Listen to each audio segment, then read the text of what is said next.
Shall we begin? Yep. Okay. Thanks, Chella. We're here in Sydney tonight at the Splatterheads' first real Sydney gig since they've come back from their European tour. I'm talking to Marty, Christo and Sly from the Splatterheads. How did your European tour go? It went better than we expected it would. Like, it was our first time over, and we actually found out we had quite a lot of fans over there.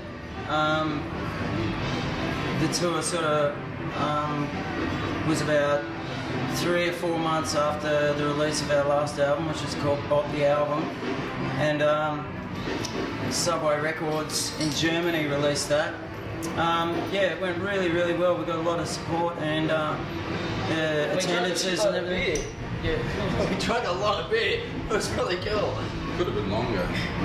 Yeah, it was like we did 40 shows and we thought it was going to kill us, and then like at the end of the 40 shows we had a few days off before we recorded a new album, and we were sort of going, oh god, you know, like, yeah, we could do another couple of weeks, you know. It's like you get into a routine, and you know, it's difficult at first, but you get into the routine of it, and yeah, it's an awesome experience for us, you know. So did you record your album overseas? Yeah, in just outside of Stuttgart in Germany at a place called the Marquee Studios, which are, you know, great studio, probably the best studio that we've, you know, it is the best studio that we've had the opportunity to record in, and the album's come up sounding different again from our previous records.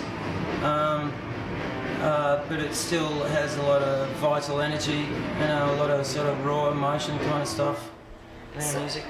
Oh, sorry. So what keeps you guys from relocating overseas? What keeps you in Australia?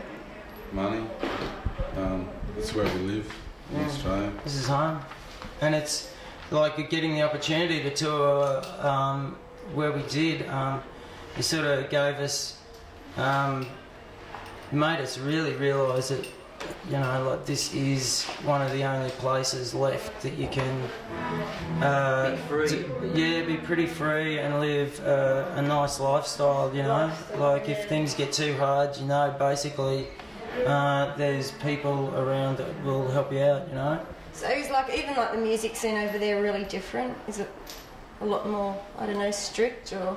It's got a lot of similarities. It's basically structured the same, but in a more advanced state of evolution. Are they more hardcore, like the hunters and that? Music, yeah. No, just the people that would go and see your music over there.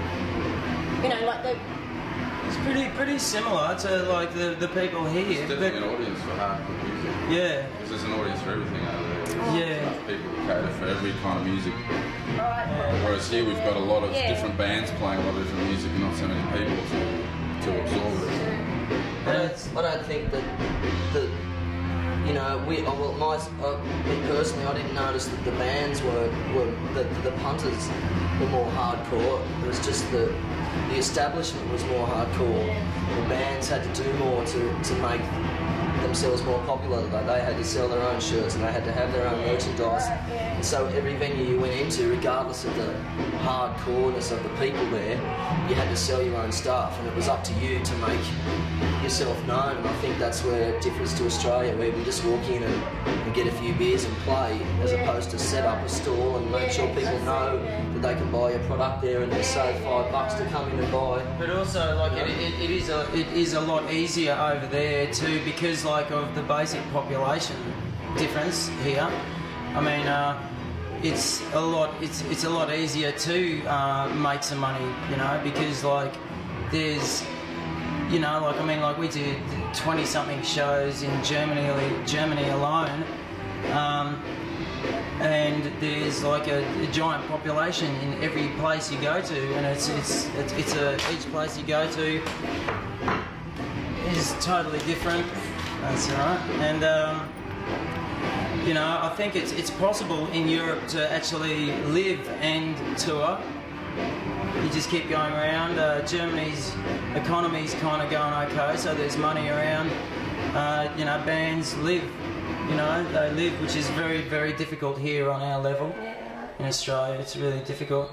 Like, I mean, here we'll drive a minimum of 10 hours to the next city, being Melbourne, or 12 hours to Brisbane, or 18 hours to Adelaide. I mean, like, you've just got to drive 4 hours, and you're like, yeah, I mean, like 10 hours, you go through 3 different countries, you know, like, So you're planning on touring Europe again? Yeah. Yeah, hopefully, roughly around the same time next year, around February, March. Seems to be the best time to go. It's the end of winter, and the weather hasn't gotten great enough yet for everyone to go on holidays and stuff. So it seems to be a proper time. So the band's located in Sydney, are they? And so you live in Melbourne? Yeah. And how does that work? Well, it obviously makes a big difference, just in that we're not seeing each other all the time, so we don't get the opportunity to jam as much. Theoretically, it can work fine.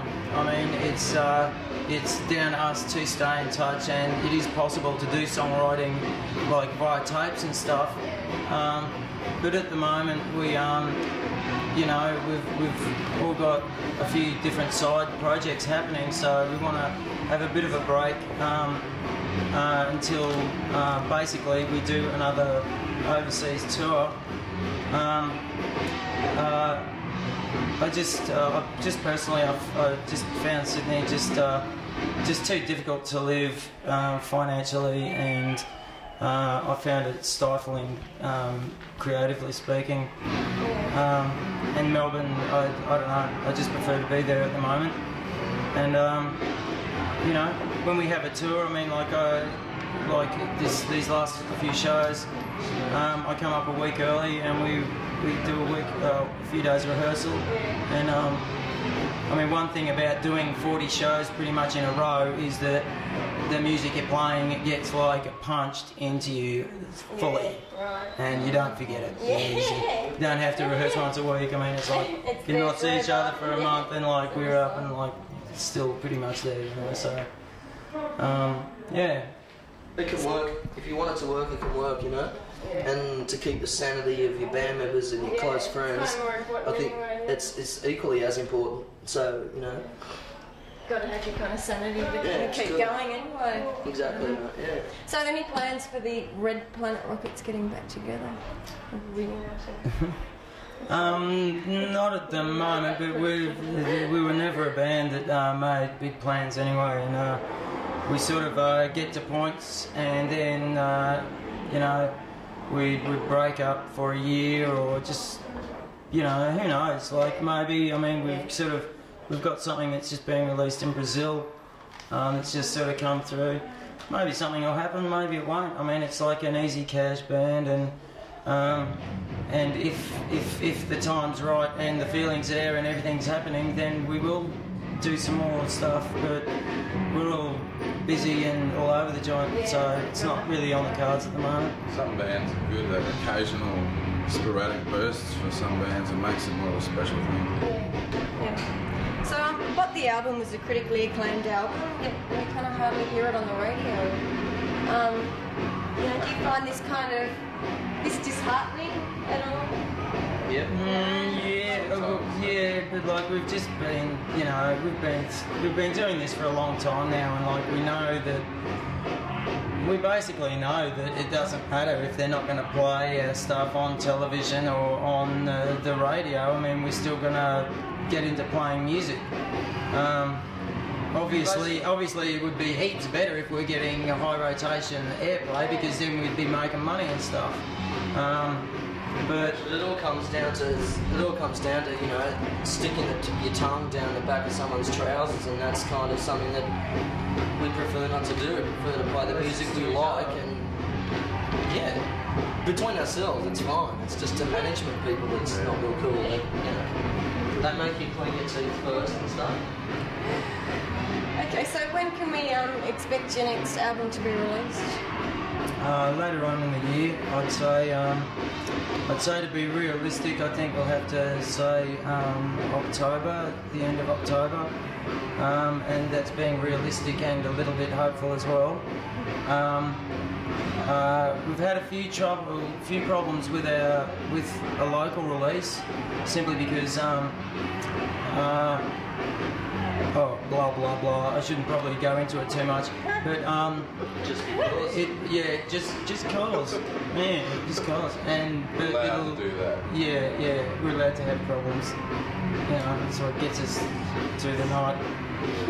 Yeah, but it will be out, and it's you know, whoever liked the previous the last 3 records will like it very much indeed, I think.